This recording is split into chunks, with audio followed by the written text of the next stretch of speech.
فرماتے ہیں بے شک انسان نقصان میں ہے لیکن جس میں چار خوبیاں پائی جائیں. ادھر دیکھو میری طرف. جس میں چار خوبیاں پائی جائیں اللہ کا قرآن کہتا ہے وہ بندہ کامیاب ہو جاتا ہے.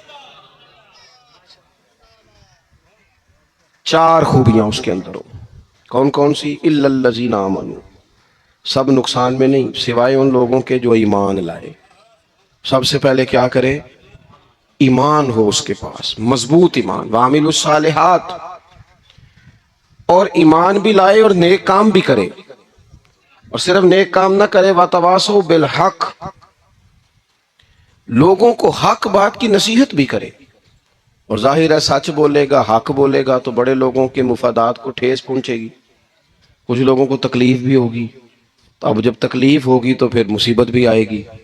تو اگر حق بات کہنی ہے تو پھر کیا کرے؟ وتواصوا بالصبر، پر ایک دوسرے کو صبر کی بھی وصیت کرے.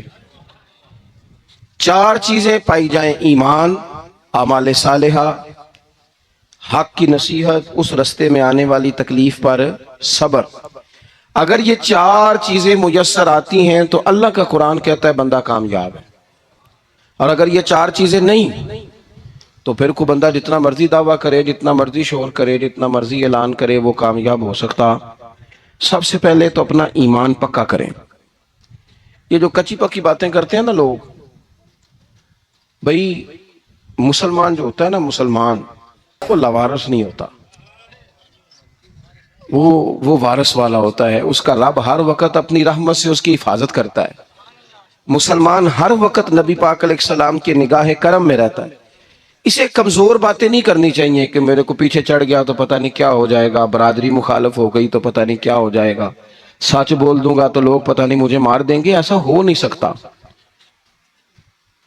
چھری حضرت ابراہیم چلائیں بھی نا تو حضرت اسماعیل کے حلق پہ چلنا اس نے تب بھی ہے جب اللہ حکم کرے گا. تو اللہ کی حکمت ہوگی، حکمت الہی ہوتی ہے تو کوئی کام ہوتا ہے، ورنہ ہوتا.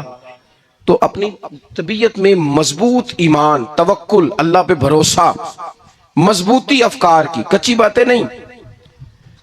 جو لوگ کمزور ذہن رکھتے ہیں ساری زندگی فیصلہ ہی نہیں ہوتا، کوئی ڈرتے رہتے ہیں، سہمے سہمے وقت گزارتے ہیں. اپنے آپ کو فکری، یہ جو ایمان ہوتا ہے یہ بندے کو طاقتور کرتا ہے، بندہ مضبوط ہو جاتا ہے. مجھے بتائیے نا، جب ایمان پکا ہو کہ روزی دینے والا اللہ ہے تو پھر بندہ کسی مالدار آدمی کے پیچھے کبھی بھاگتا ہے؟ کبھی کسی بڑے آدمی سے ڈرتا ہے؟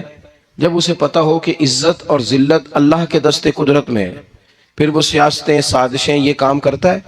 تو پہلے تو مضبوطی ایمان درکار. ہماری بچوں کے اندر، ہمارے مزاجوں کے اندر جب تک وہ مضبوطی ایمان، حضرت مولا علی شیر خدا کرم اللہ تعالی وجہہ الکریم ایک دفعہ بڑے علیل ہو گئے، کمزوری آ جاتی ہے، بندہ بیمار ہو جاتا ہے. تو ہمارے ہاں بیمار لوگ بعض اوقات ایسا جملہ بولتے ہیں جو کفر کے زمرے میں چلا جاتا ہے. آپ پریشان ضرور ہیں، تکلیف میں ضرور ہیں، لیکن آپ بات وہی کریں گے جو شریعت اجازت دیتی ہے. حضرت علی شیر خدا شدید علیل تھے. ایک صحابی تیمارداری کرنے گئے تو حضرت مولا علی کا چہرہ دیکھ کے پریشان ہو گئے، کہنے لگے آپ تو بڑے سخت علیل ہیں، اللہ خیر کرے، اللہ تعالیٰ آپ کو صحت دے. تو حضرت علی کہنے لگے تو فکر نہ کر، مجھے اس بیماری سے کچھ بھی نہیں ہوگا. نے کہا کیوں؟ فرمانے لگے مجھے نبی پاک علیہ السلام نے فرمایا تھا علی اس وقت دنیا سے جاؤ گے جب داڑھی خون سے رنگین ہو جائے گی، تو اس کا مطلب ہے میں خنجر کے وار کے ساتھ شہید کیا جاؤں گا، میں بیماری سے دنیا میں نہیں جاؤں گا، میں یہ بیماری سے مجھے کچھ بھی نہیں ہوگا، اللہ مجھے شفا دے دے گا. چونکہ حضور نے فرمایا کہ ساڈے نبی دی زبان ساڈے واسطے قرآن.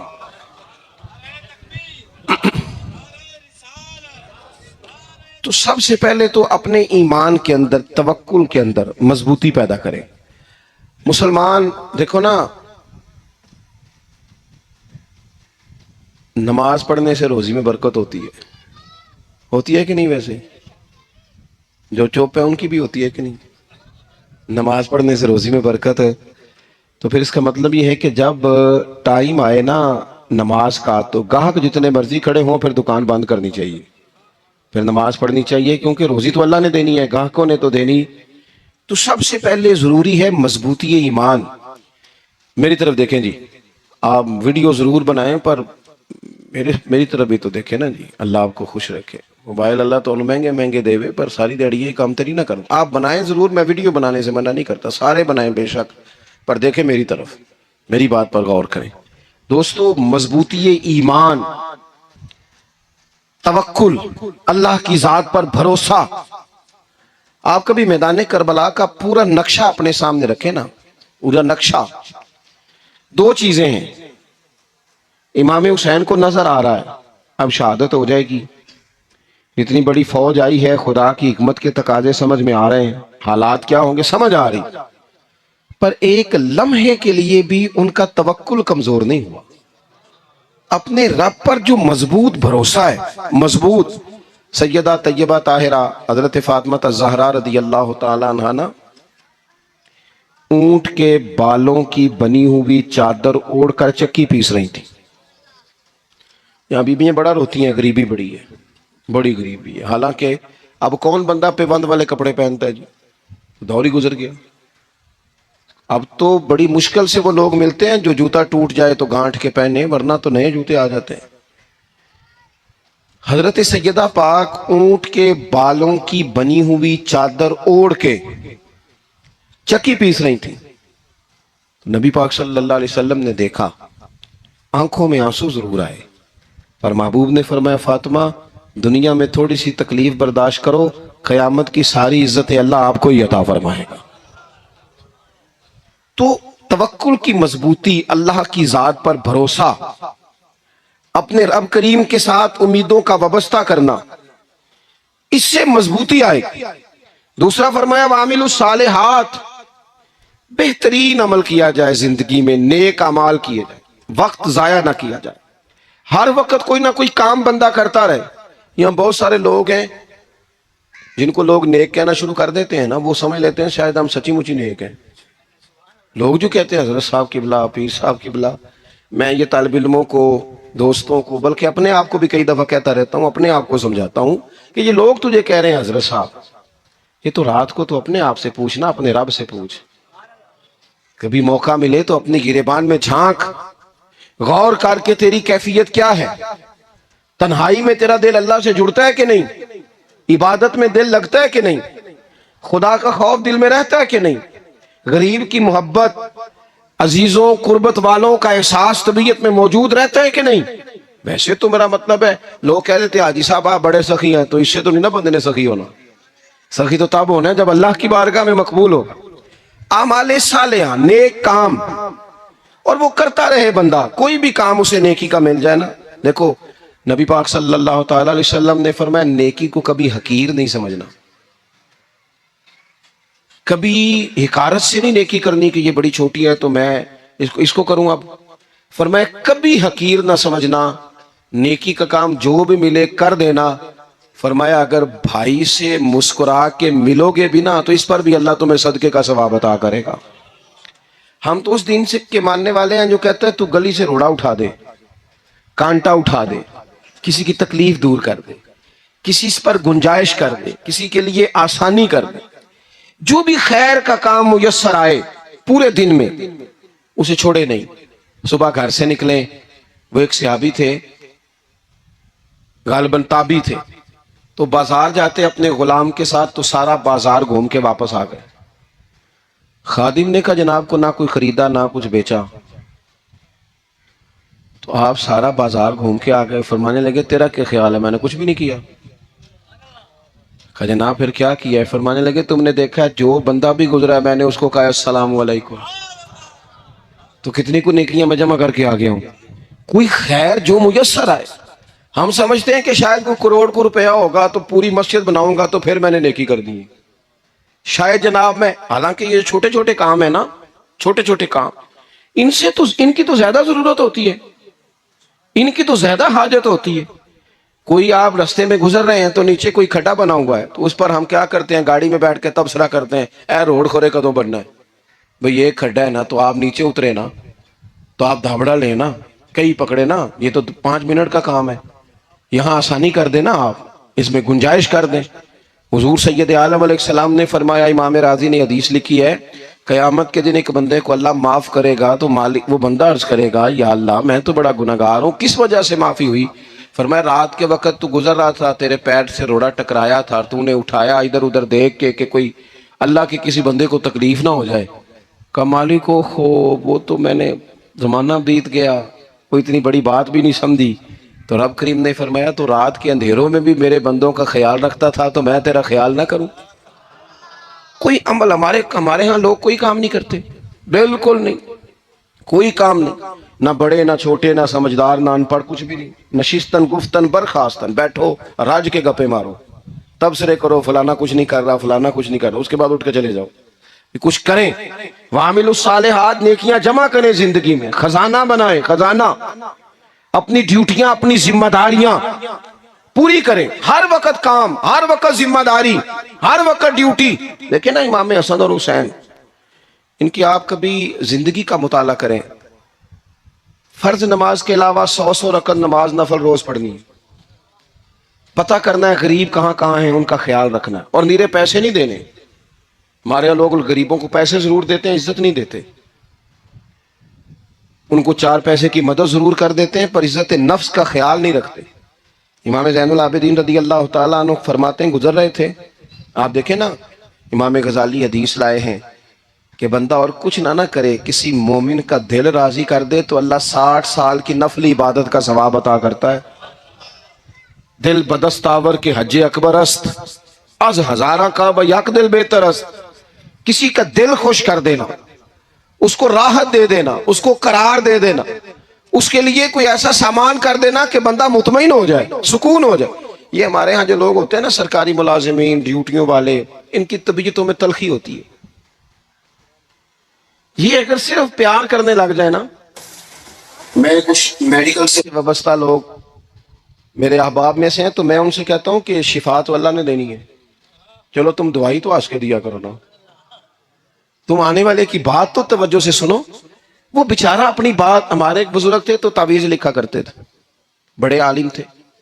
مجھے کچھ تھوڑی سی نا میرے دل میں ان کے بارے میں خفگی رہتی تھی کہ آپ اتنے بڑے عالم ہیں، آپ کتاب لکھیں، آپ تعویذ لکھ رہے ہیں، اور پھر لوگوں نے کمائی کرنی ہوتی ہے، آپ تو مفت دیتے ہیں سارا کچھ. اتنی لمبی ڈیوٹی، سارا دن بیٹھے رہتے ہیں آپ اور لکھتے تعویذ ہیں، پڑھائیں آپ. میں نے ایک دن ان سے گزارش کی، میں نے کہا شیخ آپ بڑے آدمی، جن لوگوں کو اللہ نے رسوخ فی العلم عطا فرمایا ہوتا ہے ان میں سے آپ، اللہ نے آپ کو پختگی دی ہے علم میں، شعوری عالم میں، آپ سارا دن تعویذ. فرمانے لگے یار میں تعویذ نہیں لکھتا، اصل مسئلہ یہ ہے کہ جو تعویذ لینے آتا ہے وہ اپنا سارا دکھ سناتا ہے. تو میں تعویذ نہیں لکھتا، میں نا بس لوگوں کے کلیجے ٹھنڈے کرتا ہوں. میں کسی کا، اب تو بچوں کے پاس ٹائم ہی نہیں، وہ تو ابا کا دکھ نہیں سنتے، بالکل نہیں. وہ تو ڈھونڈتے ہیں کوئی کونا ملے تو جا کے موبائل دیکھے، تو بیٹھتے ہی نہیں. اماں کہہ رہی ہوتی ہے کہ پتر کو 10 منٹ میرے پاس بھی بیٹھا کر، لیکن پتر مصروف بڑا ہے، ویڈیو چڑھانی ہے اس نے، ٹک ٹاک بنانا ہے اس نے نئی تصویر چڑھانی ہے. ہم الجھ گئے. یہ چیزیں انسان کو نفسیاتی طور پر کمزور کر دیتی ہیں. جو لوگ زیادہ یہ کام کرتے ہیں ان کے حافظے کمزور ہو جاتے ہیں، وہ الجھ جاتے ہیں، انہیں پتہ نہیں ہوتا رات میں نے کیا کہا تھا، صبح میں کیا کہہ رہا. ہر وقت نہیں، ضرورت کے وقت، ہر ٹائم نہیں، مخصوص اوقات میں. حضرت امام زین العابدین رضی اللہ تعالیٰ عنہ فرمانے لگے، ہم گزر رہے تھے، امام حسین ساتھ تھے، تو رستے میں نا کچھ غربا، غریب لوگ بیٹھ کے کھانا کھا رہے تھے. کہتے ہماری ان پر نظر پڑی تو انہوں نے حضرت امام حسین رضی اللہ تعالیٰ عنہ سے کہا حضور آئیے تشریف لائیے کھانا کھائیے. ضروری نہیں ہوتا آپ کو سب کا کھانا پسند ہی آئے، ٹیسٹ اپنے اپنے ہوتے ہیں، یہ ضروری تو نہیں. کھانا پسند نہ بھی آئے تو دل تو پھر بھی راضی رکھنا چاہیے نا. قربان جائیں نبی پاک نے کس طرح ہماری تربیت کی. حضرت عائشہ صدیقہ رضی اللہ تعالیٰ عنہ فرماتی ہیں کریم محبوب کا میں نے یہ طریقہ دیکھا کہ اگر کھانا ناپسند ہوتا تو چھوڑ دیتے، پر کبھی اس میں سے نقص نہ نکالتے، عیب جوئی نہ کرتے. گرمی کے موسم میں کھڑی ہے بیچاری خاتون، اور کتنی مشقت سے اس نے کھانا بنایا، اور کتنی گرمی سے ہے چولہے کے سامنے، لیکن صاحب وہ کھانا رکھا ہے تو وہ کہتے ہیں یہ تو کی پکایا ہے، وہ کھانے والی چیز ہے بھائی، اس طرح کرنا، اب جو اگلی ہنڈی ہے وہ تو پکا، نہ تو کھڑا ہو. یہ پتہ چلے یہ کام کتنی مشقت کا ہے. زندگی میں کچھ تھوڑا سا دوسروں کا خیال رکھنا یہ بھی تو دین کا حصہ ہے نا. آپ اپنی زندگی میں ہمیشہ اپنے لیے سوچیں، کسی اور کا سوچیں ہی نہ. تو میرے عزیز یاد رکھیں گے آپ، امام زین العابدین کہتے ہیں نبی پاک صلی اللہ تعالی علیہ وآلہ وسلم نے نا حضرت امام علی مقام کی، امام حسن اور حسین کی اس طرح سے کچھ تربیت فرمائی تھی کہ غریب پروری ان کے اندر رچ بس گئی تھی، مزاج بن گیا تھا۔ وہ غربا بیٹھے تھے دسترخوان بچھائے سڑک کے کنارے، تو امام حسین گزرے تو انہوں نے آواز دی، امام صاحب روک گئے، کہنے لگے حضور تھوڑی روٹی نہیں کھا لیتے ہمارے ساتھ؟ تو امام صاحب آ گئے، نیچے بیٹھ گئے غریبوں کے ساتھ۔ کوئی جرت کرے نا، چلو امیروں نے تو غریبوں کے ساتھ بیٹھنے کی جرت نہیں کرنی، کوئی پیر ہی بیٹھ جائے غریبوں کے ساتھ، وہی مہربانی کر دے کہ میں پیر صاحب ہوں، قبلہ ہوں، تو میں ہی چلو لنگر کھا لوں مریدوں کے ساتھ بیٹھ کے۔ ہماری تو محفلوں میں بھی نا جی، نعت خانوں کا، مولویوں کا، دوسروں کا کھانا اور ہوتا ہے، اور غریب آدمی کو شاپر میں چاول ڈال کے دیتے ہیں، ساتھ اسے کہتے ہیں یہ لنگر شریف ہے۔ بھئی اگر یہ شریف ہے، تبرک ہے، تو اے پیر صاحب نو نہیں سی لنگدا، اڑتا ہے گلے میں لنگر ان کو؟ یہ لنگر شریف جو ہے یہ نعت خاں کو بھی تو گزرنا تبرک ہے کہ نہیں؟ ہاں نہ تو کرو نا، تو جیڑی زیادہ تبرک والی شے ہے وہ پیراں نو بھی تو کھانی چاہیے نا، نعت خاں کو اس کے لیے لہدا سے مرغ مسلم اعلیٰ کھانے۔ میں اکثر دوستوں سے کہتا ہوں چلو میلاد شریف پہ ہی صحیح، سب کے لیے اچھا کھانا پکاؤ، چلو جس غریبوں کے بچوں کو بیچاروں کو سارا سال وہ بوٹیوں کے لیے لڑتے ہیں، تم میلاد پہ اچھی روٹی پکا دو، تو بچہ جب کھائے گا نا بہت ساریاں بوٹیاں اور چاول، اور اپنے ابا سے پوچھے گا کہ ابا جی آج کی گل ہے، بڑا گوشت پہ لبد ہے، تو ہو سکتا ہے غریب باپ رو ہی پڑے اور اسے کہے پتر تو آج راج راج کے کھا، آج ساڑھے نبی پاک دا میلاد شریف ہے۔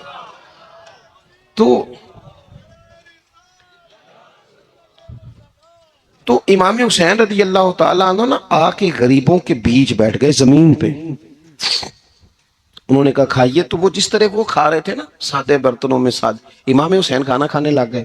میں نے کہا خیر کا کام کوئی بھی ملے اسے ضائع، چلو اور کچھ نہیں کر سکتے تھے، کسی کو سڑک ہی پار کرا دینا بینا کو، چلو اور کچھ نہیں کر سکتے، تو آپ کو پتا ہے کہ سامنے والا بوجھ لے کے گزر رہا ہے، آپ تھوڑا سا ہٹ جائیں روڈ سے، اسے گزر لینے دیں، کوئی تو کام زندگی میں، کوئی ارادہ تو خیر کا بندہ کرے۔ امام حسین بیٹھ گئے، ان کے ساتھ روٹی کھائی، تھوڑی دیر کے بعد اجازت لی، فرمایا جاؤں؟ کہنے لگے حضور اور کھائیے، فرمانے لگے میں تو ابھی روٹی کھا کے آیا تھا اور آج تک ایسا نہیں ہوا کہ دوبارہ کھانا کھاؤں، ایک لقمے کی بھوک نہیں تھی، جتنا بھی کھایا ہے نا یہ تمہارا دل خوش کرنے کے لیے کھایا ہے۔ غربات مساکین کی وعامل الصالحات، ایماندار بندہ ایمانداروں جیسے کام کرتا ہی اچھا لگتا ہے۔ 25 حج کیا امام حسن اور حسین نے مدینے سے مکے پیدل جا کے، کتنے بولیے؟ میں کہتا ہوں چلو ہم باجماعت نماز ہی پڑھ لیا کریں، چلیں حضور صلی اللہ علیہ وسلم نے فرمایا فجر کی نماز پڑھ کے بیٹھ جاؤ، اشراق چاش تک اللہ کا ذکر کرو، 2 نفل اشراق کے 2 چاشت کے پڑھ لو، اللہ 2 حج اور 2 عمرے کا ثواب عطا کر دے گا۔ مشکل کام تو نہیں ہے، مشکل تو ہاں ہی نہیں کیتی تھے، یہ مشکل ہے۔ ویسے یہ کہ آنکھ کھل جائے تو 25-30 منٹ 40 منٹ موبائل پہ گزر جائے وہ تو سوکھا ہے، یہ مشکل ہے۔ دوستو نیک اعمال ان پر کوشش، اہل بیت نے ہمیں سبق یہ پڑھایا ہے، حضور کے اصحاب نے ہمیں سبق یہ پڑھایا۔ تیسری بات فرمایا وَتَوَاصَوْا بِالْحَقِّ، صرف یہ نہیں کہ تم نماز پڑھ کے تو بیٹھ جاؤ، تم نے نا بے نمازی کو نماز کی دعوت بھی دینی ہے، مظلوم پر ظلم ہوتا رہے اور کونے میں چپ کر کے بیٹھے نہیں رہنا، بلکہ اگر ہاتھ پکڑا جا سکتا ہے تو ظالم کا ہاتھ پکڑنا ہے۔ نبی پاک علیہ الصلوۃ والسلام نے فرمایا اپنے بھائی کی مدد کرو چاہے وہ ظالم ہو یا مظلوم ہو، بھائی کی مدد کرو چاہے ظالم ہو یا مظلوم ہو۔ تو صحابہ نے عرض کی یا رسول اللہ صلی اللہ تعالیٰ علیہ وسلم یہ مظلوم کی مدد تو سمجھ میں آتی ہے، یہ ظالم کی مدد کیسے کریں؟ نہیں سمجھ آ رہی ہے آپ کو بات کی؟ یا رسول اللہ صلی اللہ تعالیٰ علیہ وسلم مظلوم کے ساتھ کھڑا ہونا تو ہماری عقل میں آ گیا، تو ظالم کی مدد کیسے کرنی ہے؟ تو نبی پاک صلی اللہ تعالیٰ علیہ وسلم نے فرمایا ظالم کو ظلم کرنے سے روک دو، تم نے اس کی مدد کر دی، اسے باز کرو۔ لیکن ہم تو اتنی جرت ہی نہیں رکھتے بدی کو بدی کہنے کی، اتنی طاقت ہی نہیں ہوتی۔ جھوٹ کو جھوٹ کہنے کی ہمت. ہمارے گھر میں سارا کچھ ہو رہا ہوتا ہے, ہمیں پتہ ہوتا ہے کہ فلاں جگہ پہ ہمارا قبیلہ, ہماری برادری غلط ہے, پر اتنی جرت کرتے, ہم سچ بولتے ضرور ہیں پر دوسروں کے بارے میں, اپنے بارے میں سچ بولنے کو تیار نہیں ہوتے. جرت کا مظاہرہ کریں زندگی میں, حق کو حق کہنا سیکھیں, غلط کو غلط کہنا سیکھیں, جھوٹ کو جھوٹ کہیں, بدی کو بدی کہیں, سچائی کا ساتھ دیں ہمیشہ. ہم نے جب تک دیکھو نا, ظلم ہوتا رہے, زیادتی ہوتی رہے, اپنا دروازہ اندر سے بند کر لو, پتر باہر نہ جانا. کیوں جی؟ باہر اس پہ ظلم ہو رہا ہے, ان کے گھر آگ لگی ہے, کوئی ہمارے گھر تو نہیں نہ لگی. یاد رکھنا, پڑوسیوں کی آگ نہ بجھاؤ گے تو اپنے گھر بھی آ جائے گی. اگر مظلوم کا ہاتھ نہیں پکڑو گے تو ظالم دلیر ہو جائے. اور ہمارے جتنے بھی بزرگ گزرے انہوں نے ظالموں کو ظالم کہا. امام احمد بن حنبل نے جیل کاٹی, امام اعظم ابو حنیفہ نے جیل کاٹی. آج کل لوگ کہتے ہیں مولانا صاحب آپ نے نا جناب غلط کو غلط نہیں کہنا, سیاست کی بات نہیں کرنی. کیوں جی؟ کس لیے نہیں کرنی؟ سیاست تو تدبیر کا نام ہے. بنو اسرائیل میں جتنی بھی تدبیر ہوتی تھی وہ سارے انبیاء کیا کرتے تھے. کیوں نہ بات کریں؟ یہ جن کرسیوں پہ آج تم نے ظالموں جابروں کو بٹھایا, یہ کرسی تو حضرت ابوبکر صدیق جیسے لوگوں کی ہے, یہ تو حضرت عمر جیسے لوگوں کی سیٹ ہے, حضرت عثمان غنی جیسے لوگوں کا کام ہے, مولا علی جیسے لوگوں کا کام ہے. غلط جگہوں پہ غلط لوگ بٹھا دیے اور پھر جھوٹے کو جھوٹا بھی نہ کہیں, ظالم کو ظالم بھی نہ کہیں. ہم سے نہ رقم ہوں گے قصید یزید کے, کیونکہ ہم لوگ تو حسین کے سیرت نگار ہیں. یہ کیا بات ہوئی؟ آپ سچی بات ہی نہ کریں, کلمہ حق کہیں, ہمیشہ کھری بات کہیں, سچی, گرچہ اپنا نقصان ہو. حق کے ساتھ کھڑے ہونا سیکھیں. وَتَوَاصَوْا بِالْحَقِّ, ساری آسانی تھی. امام حسین کو کوئی مسئلہ نہیں تھا, آرام سے بیٹھے تھے. آج کتنے موجوں میں بیٹھے ہیں, پیر صاحبان, مولوی صاحبان, خطیب صاحبان, سیاستدان, وڈیرے, موج لگی ہوئی ہے. کسی کو کچھ نہیں کہنا, کچھ کہیں گے تو پھر بندے مخالفت کریں گے. تو امام حسین مسجد نبی میں جمعہ پڑھاتے تھے, چپ کر کے بیٹھے رہتے. حضور سید عالم علیہ السلام کے مزار انور کے پاس بیٹھے تھے, بیٹھے رہتے. لیکن امام حسین نے فرمایا ظالم حکمران بنے تو وہ قوموں کو تکلیف دیتے ہیں, وہ ملی نقصان کرتے ہیں, وہ امت کا چہرہ مہرہ بگاڑ کے رکھ دیتے ہیں. لہذا کھڑے ہونا پڑتا ہے, کلمہ حق کہنا پڑتا ہے, الہے کلمت الحق کے لیے نکلنا پڑتا ہے. آپ اپنی زندگی کے اندر سچی بات کرنا سیکھیں. الیکشن کے دن آ گئے, میرے ایک بڑے محبت والے ساتھی تھے, وہ آ گئے ووٹ کے لیے. ویسے بھی یہ جو بیماری ہمارے ملک میں نا جی, ہمارے ہاں حکمران بعض اوقات کہتے ہیں اوے ہو جی جمہوریت بڑی ضروری ہے. وہ بھی کس مصیبت کا نام ہے جمہوریت؟ اقبال تو کہتے ہیں کہ یہ وہ چیز ہے کہ جس میں پتہ ہی کوئی نہیں ہوتا, پڑھے لکھے ان پڑھ کا, چھوٹے اور بڑے کا, سیانے اور بیوقوف کا. جمہوریت وہ طرز حکومت ہے کہ جس میں بندوں کو گنا کرتے ہیں تولا نہیں کرتے. تم کیا راگل آپ رہتے ہو ہر وقت؟ قوم کو اس کا حق ملنا چاہیے, غریب کی مدد ہونی چاہیے, انصاف ملنا چاہیے. باقی یہ تمہاری کہانیاں ہیں ڈکٹیٹرشپ اور جمہوریت, اور ہمیں تمہاری سمجھ بھی نہیں آتی. ہر ڈکٹیٹر کے ساتھ ہوتے ہو, باتیں جمہوریت کی کرتے ہو, جہاں تمہارا دل کرتا کھڑے رہتے ہو. ہمیں تو کوئی اس سے غرض نہیں, کام ہونا چاہیے. بلکہ جو لوگ قوت نافذہ رکھتے ہیں انہیں سمجھنا چاہیے کہ ملک کی بھاگ دوڑ ہمیشہ مضبوط ہاتھوں میں رہے, اور وہ اس طرح کا نظام وضع کریں, مل بیٹھے سارے ادارے کہ غریب کی سنی جائے. وہ مجھے بڑی اچھی طرح یاد ہے جب وہ ایک حکومت ختم ہوئی اور جو ایک فوجی رہ کے گئے تھے 11 سال, ان کی حکومت آئی تو میں باہر نکلا تو ایک بزرگ تھے, وہ صبح صبح ناشتہ بیچا کرتے تھے ہمارے علاقے میں, چاول اور چنے بنے. تو میں نے ان سے کہا بزرگوں پتہ لگا جی رات دی حکومت بدل گئی ہے. تو فرمان لگے پتر جیڑا مردی بھی آ جائے, میں تو یا چاول بیچ کے روٹی کھانی ہے, ہمیں تو ان سے غرض ہی نہیں. اللہ جانے کون آیا کون گیا, تو کھیل تماشا بنایا ہوا ہے. تو جھوٹے کو جھوٹا کہیں. میرے ایک دوست ہیں الیکشن لڑتے ہیں, مجھے ایک دفعہ آ کے کہنے لگے آپ نے کبھی ووٹ نہیں ڈالا, اس دفعہ ضرور ڈالیں. میں نے کہا نہیں ڈالتا میں. کہنے لگے ووٹ قوم کی امانت ہے. تو میں نے کہا امانت کسی بے ایمان کو دے دوں؟ امانت تو امانت دار کو دی جاتی. نہیں سمجھے آپ بات؟ یہ سارے کہتے ہیں نا ووٹ قوم کی, تو امانت کس کو دینی چاہیے؟ صحیح بتاؤ. چلو ہوں تسی بولنا نہیں, بس دل وچ گل رکھنی, دل وچ دیندے ویسے امانت دارا نہیں ہونا. نہیں میں نے کہا بولنا نہیں, ایویں کسی نے پتہ نہ لگ جائے. دیتے ویسے امانت داروں کو ہی ہو نا. یہ اپنے دل سے پوچھو, فیصلہ لو, اللہ سے ڈرو, ظالم کا مددگار ظالم ہوتا ہے، ظالموں کا مددگار ظالم ہوتا ہے. وہ تیرے میرے ووٹ پر جیت کر جب ظلم کرے گا تو پھر کون ہے جو یہ دعویٰ کرے گا کہ جناب میں ظالم کا مددگار نہیں؟ سوچو سمجھو غور کرو. عزیز بھائی، امام حسین رضی اللہ تعالیٰ عنہ نے فرمایا سچ کو سچ کہیں گے، جھوٹ کو جھوٹ کہیں گے. یہ نہیں ہو سکتا کہ جناب ظلم ہوتا رہے اور چپ رہے. اور یہ سبق کہاں سے پڑھا انہوں نے؟ مولا علی شیر خدا سے. ہم تو اپنے بچوں کہتے ہیں نا باہر ظلم ہو رہا ہے، تو پتر تو نہ باہر جانا، ہماری نہیں لڑائی.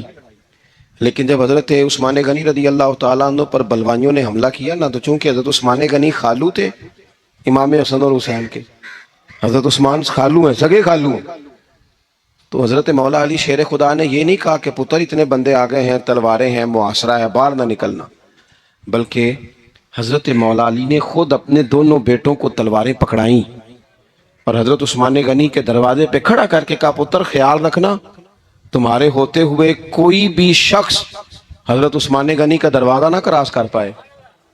خود اپنے بچوں، ہر جنگ میں حضرت علی ساتھ لے کے جاتے تھے. ہم تو بچوں کو دلیری سکھاتے ہی نہیں، بزدل. اور کچھ ہمیں بابے مل گئے، وہ کہتے ہیں منڈے نو سایا ہے. میں کہ بابے نو آپ سایا ہے، انہوں بھی کرو دم کراؤ. اس کو نظری سایہ آتا ہے. کیسے نادانوں سے پالا پڑ گیا. کیا ہوتا ہے وہ سایہ؟ اچھے بھلے سیانے نوجوان بتی بند کر کے اندر لیٹا ہوا بچہ ہے، بابا کہہ گیا انہوں سایا. بابا کہڑا کہہ گیا جیڑا باہر روٹی لین آیا سی. بھی ایڈی پہنچی سرکار ہوندی تے ٹکر ہی کار کھا لیندی. لوگوں کے قسمت کا حال بتاتا ہے، اپنی اتنی خراب ہے کہ مانگتا پھرتا ہے. کیا مذاق بنایا ہم نے اپنے ساتھ. تھوڑے سمجھدار ہو جائیں. ہر بندے کی بات کا اثر قبول نہ کیا کر. مومن کے پاس طاقتیں ہوتی ہیں، جو جدھر لگاتا ہے چپ کر کے لگ جاتے ہو.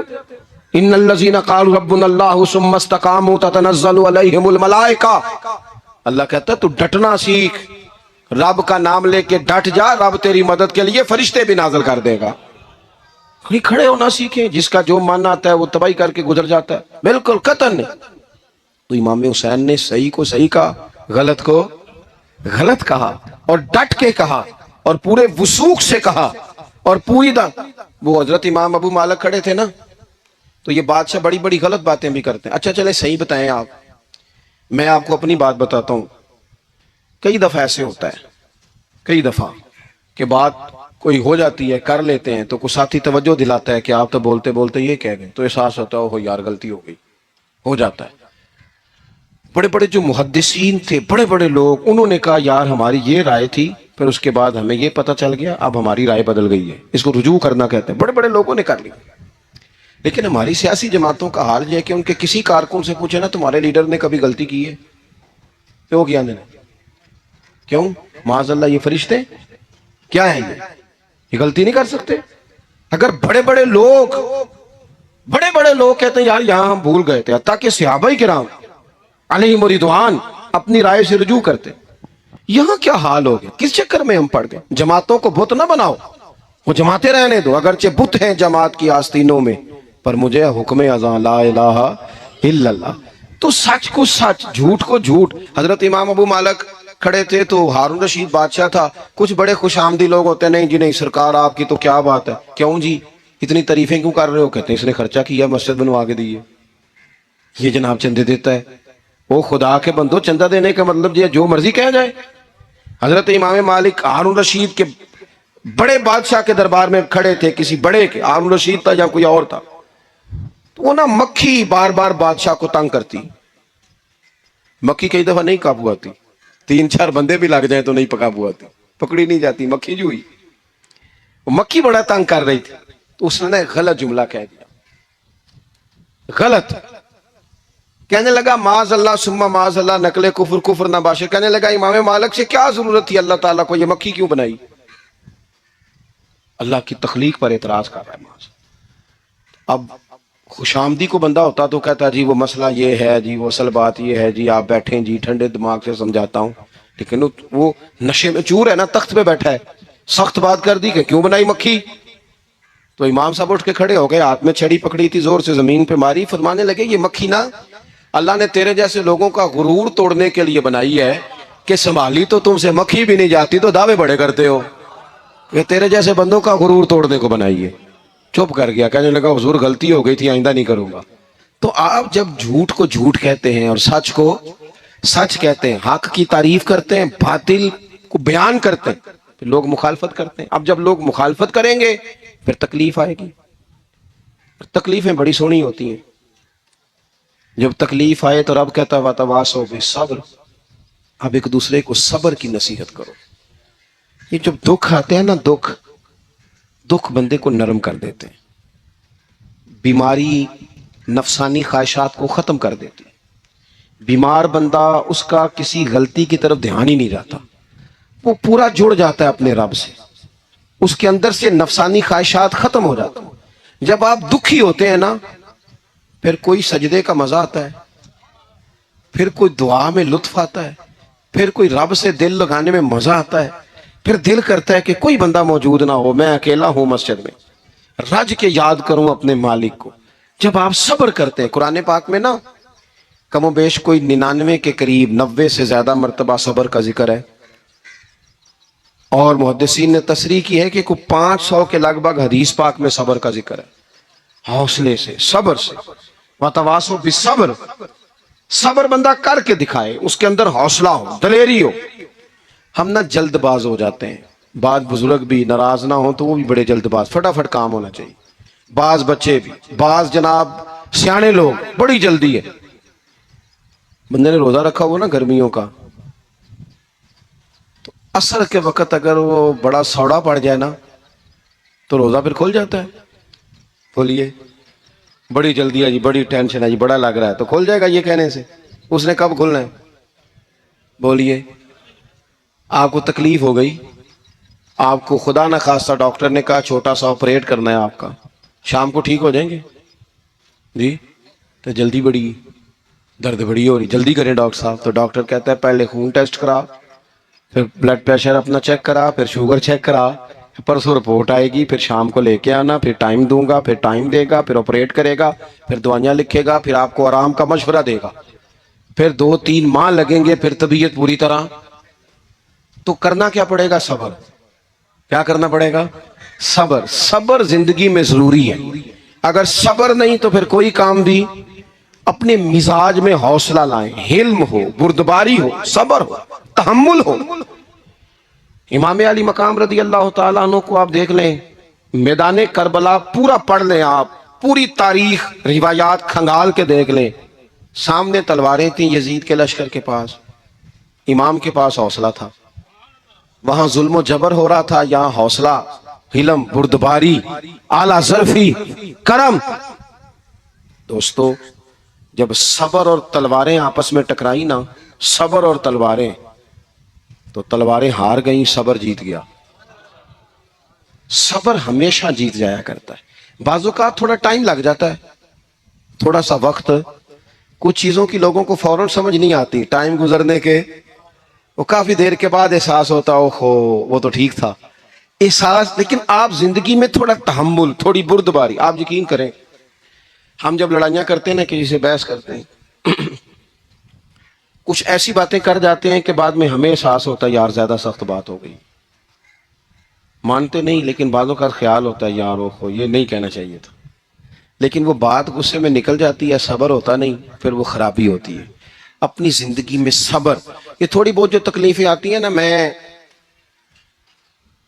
گیا ہوا تھا سندھ کے سفر پر، تو موٹر وے سے، سکھر سے موٹر وے لاہور آتا ہے، اب سفر آسان ہو گیا، تو میں نے اپنے ڈرائیور سے کہا لو میاں اب سہولت ہو گئی تمہیں، اب تو سارا موٹر وے لاہور تک آسان ہو گیا۔ تو مجھے کہنے لگا نہیں حضرت صاحب یہ مشکل ہے۔ میں نے کہا جی کیوں؟ کہنے لگے نیند آنے لگ جاتی ہے۔ بالکل سیدھی سڑک ہے نا، اگر کوئی سپیڈ بریکر ہو، کوئی رکشے والا بھی آئے، کوئی ریڑی والا چاچا ناراض بھی ہو کہ ویک کے نہیں چلائی جاندی، تو بندہ تھوڑا جاگتا رہتا ہے، تھوڑا نا وہ۔ تو زندگی میں جو رکاوٹیں آتی ہیں نا، یہ تو بندے کو جگانے کے لیے آتی۔ ان مع العسر یسرا، ان مع العسر یسرا۔ ایک دفعہ اگر مشکل آئے تو اللہ 2 آسانیاں دیتا ہے، ہم نہ گھبرا جاتے۔ یہ دکھ تو بڑے پیارے ہوتے ہیں، یہ تو بڑے نفع بخش ہوتے ہیں، یہ تو فائدہ کرتے ہیں بندے کا۔ تکلیفیں جیسے جیسے زندگی میں آتی ہیں بندہ پالش ہوتا جاتا ہے۔ جیسے جیسے میں اکثر دوستوں سے کہتا ہوں، کبھی مشکل آ جائے اور کوئی بندہ ساتھ نہ بندے کے چلے، نہ رشتہ دار چلے، نہ دوست چلے، نہ گلی محلہ، کوئی ساتھ نہ چلے، تو ہم شکوے کرتے ہیں، حالانکہ شکوے نہیں کرنے چاہیے. اگر یہ ساتھ نہ کوئی بھی چلے تو بندے کو اکیلے لڑنے کا حوصلہ نصیب ہو جاتا ہے، اسے پھر ہمت مل جاتی ہے کہ یہ سفر میں نے اکیلے طے کرنا ہے. تو امام علی مقام کی زندگی، یہ ساری چیزیں ان کو ملاحظہ کریں گے تو 4 باتیں کھول کے سامنے آئیں گی. پختگی ایمان کی، شوق اعمال صالحہ کا، بات کرنی ہے تو ہمیشہ حق کی کرنی، سامنے کوئی بھی ہو کبھی جھوٹ کا ساتھ. اور چوتھی بات یہ کہ صبر، تحمل، حوصلہ.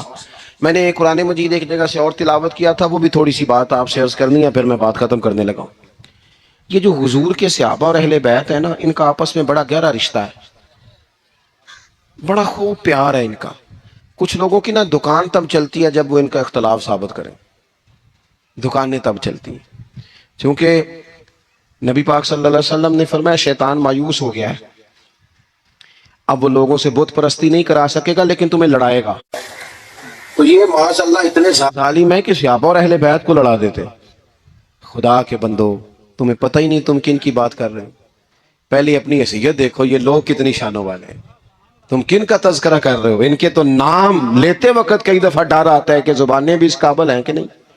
قرآن مجید نے کہا محمد الرسول اللہ، محمد صلی اللہ علیہ وسلم اللہ کے رسول ہیں، والذین معہ، اور جو ان کے ساتھ ہیں.